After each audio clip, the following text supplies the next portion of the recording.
Realtree's Midwest Whitetail is brought to you by Cabela's, Cuddyback, America's Best Bowstrings, Drake Non-Typical, Easton Arrows, Frigid Forage, Fuse, Grizzly Coolers, Hoyt, and Realtree. Day 43, January 7th. It's not too often this time of the year when I could go for a 2-mile ride on the four-wheeler and not have some body parts seriously numb. It's a beautiful, beautiful evening. Gosh, it's probably pushing 60 degrees, perfectly sunny. Bit of a breeze. There's probably a 15-mile-an-hour wind out of the west-southwest. So we're going to go back to the tree stand back by the cabin back there where we've hunted in the past. This is the spot where we've had a lot of dog sightings in the past, so hopefully that's not the case. I've been looking at the ground as I drove in here and I'm not seeing any dog tracks anywhere, so that's a good sign. There's definitely a lot of food here. You know, whether the deer are really that actively pursuing food when it's 60 degrees out, I'd be a little bit surprised if they were, but at least they should be in this area because they're going to be where the food is. They may not be coming out to it in daylight, but they're going to be around here somewhere. So this is the open gate, and the tree stand faces a little small 1-acre field. And the deer typically stage in that little 1-acre field, and then they move past the stand, going through that open gate out into the bigger field. The bigger field is standing soybeans right now. So we're going to work our way around. We can hide behind the cedar trees, a long line of cedar trees, and sneak in that way and get into the stand. And the deer almost never know. I mean, I can't remember the last time I've gone in here where deer actually knew I was there. So it's a pretty bulletproof way to get in. Should be a fun evening. I mean, comfortable. I mean, we're not going to get cold tonight, that's for sure. So hopefully something steps out. I've got still plenty of doe tags. So even if it's just does that we're shooting this evening, we're going to definitely let some arrows go if we get any kind of reasonable target within bow range.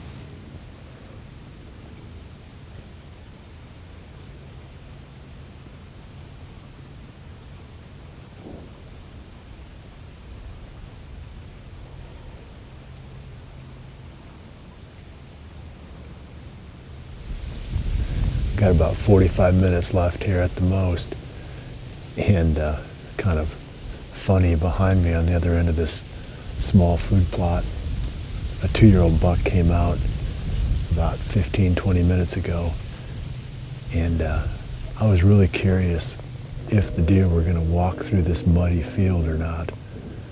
But that guy stayed right along that edge the whole time, didn't really do anything, and then finally bedded down. So he's bedded over there right now, just kind of watching in our direction. We saw one other small buck in the distance. Didn't get the camera on him. It was kind of a quick glimpse of that deer, but that's been it so far. It is interesting whether they'll move through this mud. I never really thought about that. But even when we were walking in, I mean, we were sinking almost ankle deep in the mud. So I can imagine a deer with their small hooves, they'd sink quite a ways down into this stuff. I'm sure if they had to go someplace they would, but it's just going to be kind of interesting to see if they'll walk through that if they don't have to. Anything that comes out the rest of this evening, we'll throw it on the end of the video blog here. I've got one more night. I've got tomorrow night, and that's my whole season. Got the ATA show coming up, which is an annual trade association show for the archery industry. And I always go to that, and that starts Thursday, so I have to leave Wednesday in order to get there in time. So I won't be able to hunt after tomorrow. So it's kind of do or die time. 40 minutes tonight, and then tomorrow night, and that's it. So if I don't have another interview for you this evening, check back again tomorrow evening for the very last daily video blog from me for this entire season. Yep.